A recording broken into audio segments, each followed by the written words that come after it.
Welcome back, everyone. The last part of our evening is still to come, but the Royal Ballet's next outing on the silver screen features not one, not two, but three ballets by its founder, choreographer Sir Frederick Ashton. Yes, it's Shakespeare that provides the inspiration for the dream, with music by Felix Mendelssohn, followed by his classic 1946 abstract ballet, Symphonic Variations, which was the first new work created here at Covent Garden at the newly formed Royal Opera House. And the evening finishes with the passionate tale of Marguerite and Armand, a work created for Margot Fonteyn and Rudolf Nureyev. Kevin O'Hare is back with us. Hi, Kevin. You're going to talk about some of the exciting things to come in the future, some sooner rather than later. Yes, of course. And an Ashton triple bill is always something to look forward to. But Frederick Ashton, so integral in the development of the Royal Ballet. Just talk us through some of the significant things that the man has done for those of us who do or don't know much about him. Well, of course, he created these three ballets that we're going to see in the next triple bill. But, of course, some of his famous work like La Fille Malgarde, Cinderella, Sylvia, which comes back into the repertoire this coming season, Month in the Country, the list goes on, Enigma Variations. And what he was so clever at doing is taking a story, say like The Dream, based on Shakespeare's Midsummer Night Dream, and making it into a 50-minute ballet, taking all those characters, distilling it, and getting the story across to the audience. And there's wonderful roles. It was originally created on Antoinette Sibley and Anthony Dowell. And actually, in the live cinema relay, we'll have Sarah Lamb and Stephen McRae, who we've just seen tear up the stage in Rubies, but play those characters of Titania and Oberon. So it's going to be fascinating for the audiences to see them in a different light. Beautiful. And that triple bill that we'll see offers us a glimpse at his range of styles. Can you talk us through those? Yeah, of course, because he's so great at telling a story, and sometimes that's what we really think about him, you know. And so, of course, with The Dream, and then Marguerite Armand, which is just so full of passion and this wonderful story about this sort of unrequited love in a way, you know, this huge passion between these two characters. But then in the middle, we have Symphonic Variations, which for me is... Well, each time I see one of his ballets, I always say this is the favourite, but I think this really is, because it's just the purity of it, and it makes you listen to the music and hear the music in a different way than if you were just listening to it on its own. Once you see the steps with the music, it's just beautiful, and we have Marianela, Nuñez and Vadim Muntegirov leading that cast, and it should be really, really beautiful. Undeniable classic. You've given us a little soupçon there, Kevin, and we've got another treat for the viewers in the cinemas. Here's a sneak peek at that ballet.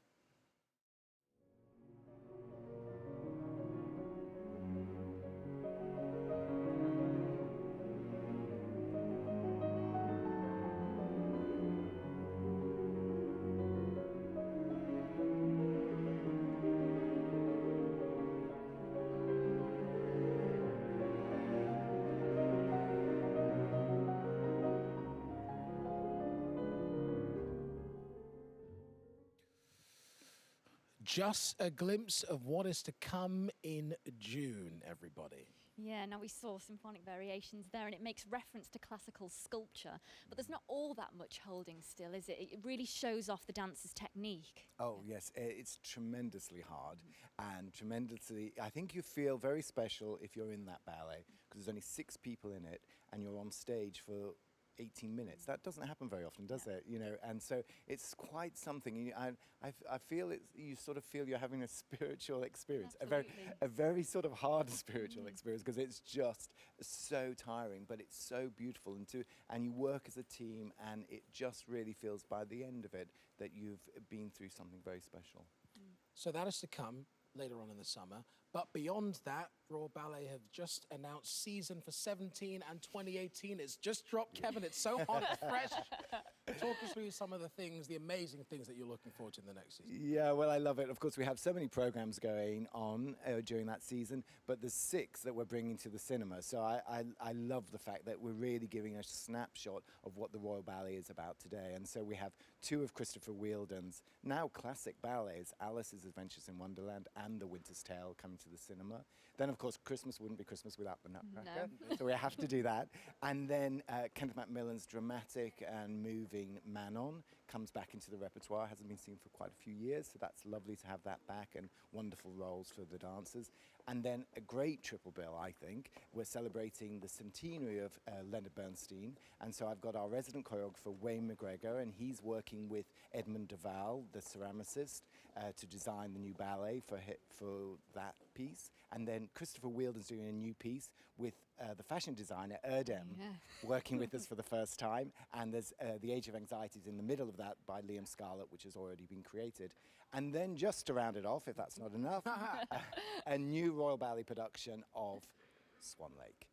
And I think it's going to have wonderful designs by John McFarlane. Yes, and Frankenstein fame. Exactly, and it's going to be produced by Liam Scarlett. And I think Liam is the right man for the job. He loves the Royal Ballet, he loves classical ballet, and it's really going to be just a refresh, a look at this wonderful classic ballet. And I think it's going to be very exciting to get it onto the screen. So beautifully set up, Kevin. It's as if you work here. I know. I don't know what it is. You just seem to doing. just grab it. Thank you so much for being with us this evening. Pleasure. Another great night. And make sure you check out the Royal Opera House website for all the details of next season. And before that, as we said, don't miss the Ashton Triple Bill live in cinemas, 7th of June. Mark your card. But back to tonight. Yes. The jeweller's window that caught George Balanchine's eye on 5th Avenue was not just any old shop, no. It was the distinguished boutique of Van Cleef and Arpels, and it was the artistry of the designers Louis and Claude Arpels, and especially their famous ballerina jewels that particularly inspired Balanchine. A couple of weeks ago, Darcy Bussell took Patricia Neary, one of the original Ruby's dancers, back in 1967, on a very special shopping trip to their London showroom. They met the heritage director, Catherine Carayu, and they took a look at the jewels that inspired Jules.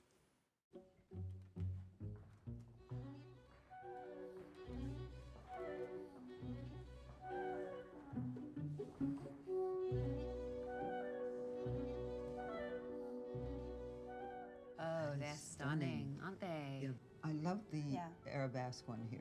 You know, they're all beautiful to me. I just enjoy the colours as well. And what do you think about the attitude, the pose? Do you think that they are close to reality? They are.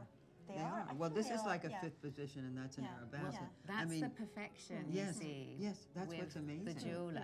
That often is the hardest thing to produce. Right, Is right. that realistic move.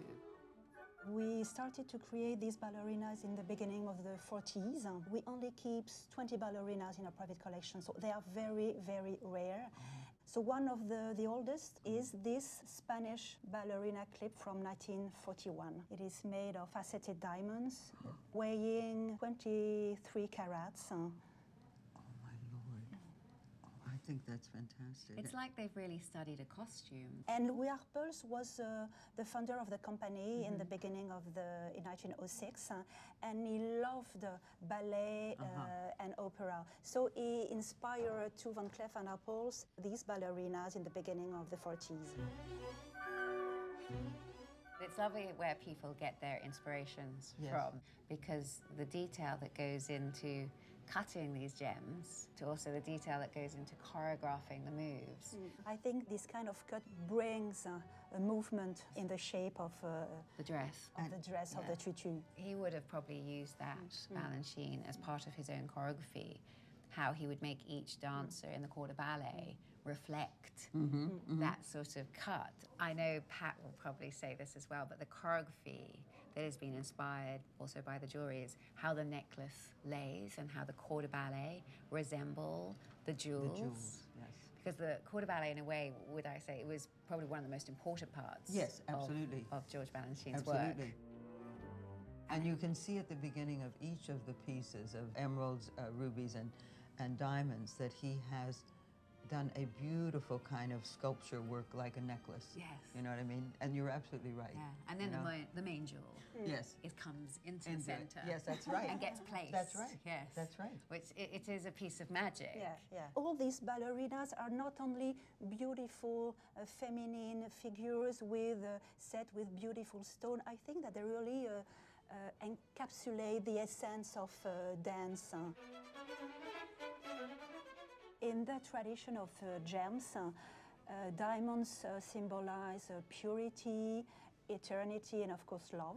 It's funny because Balanchine used diamonds as the imperial, the Russian imperial side, the real classic Tchaikovsky, That's right. that history. And can I ask you the red that is used in that? The red is rubies, and the ruby is epitomizes the passion, vitality, force, strength, Fire. fire.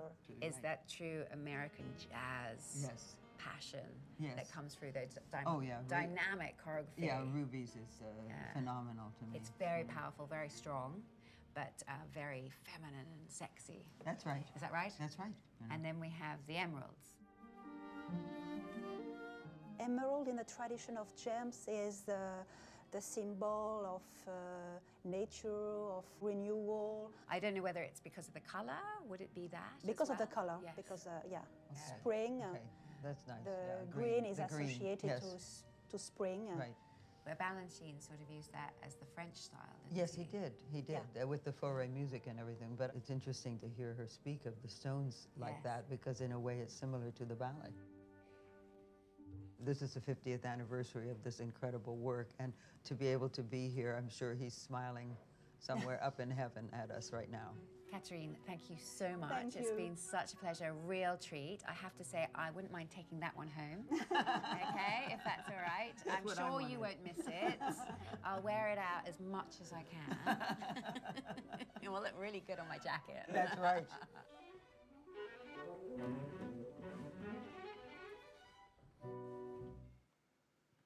Some of the dazzling and priceless jewellery that lies behind tonight's ballet. Yeah, and knowing Darcy, it would have taken her a lot not to snaffle those gorgeous gems. We love you, Darcy. Hope you're having a wonderful time on holiday with the family.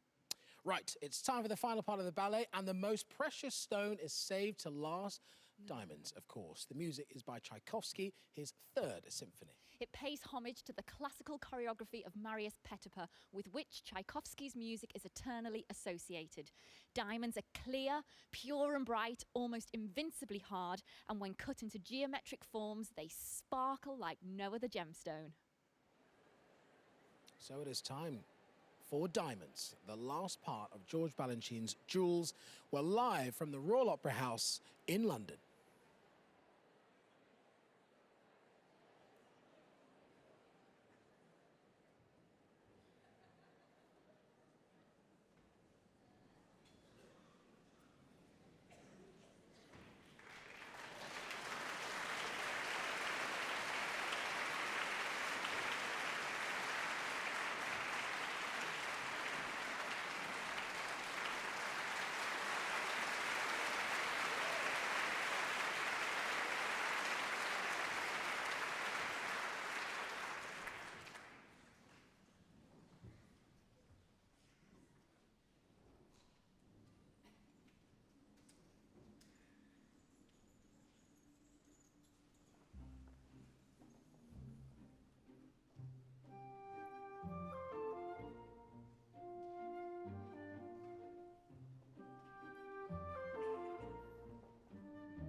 triple of diamonds bringing to an end Balanchine's duels, live from the Royal Opera House in London. What a wonderful work, a truly glittering evening Yes. here at Covent Garden. Glittering is the word. What a All way of to the jewels finish. on show, and that way to go out was just equal, all kicking, all doing, all everything. It was simply stunning. Fantastic. Thank you very much for being with us, everybody. We'll be back in cinemas in a few weeks' time with a triple bill of ballets by the founder choreographer of the Royal Ballet, Frederick Ashen. That'll be live on the 7th of June. But for now, from all of us here at the Royal Opera House, it's good night. Good night.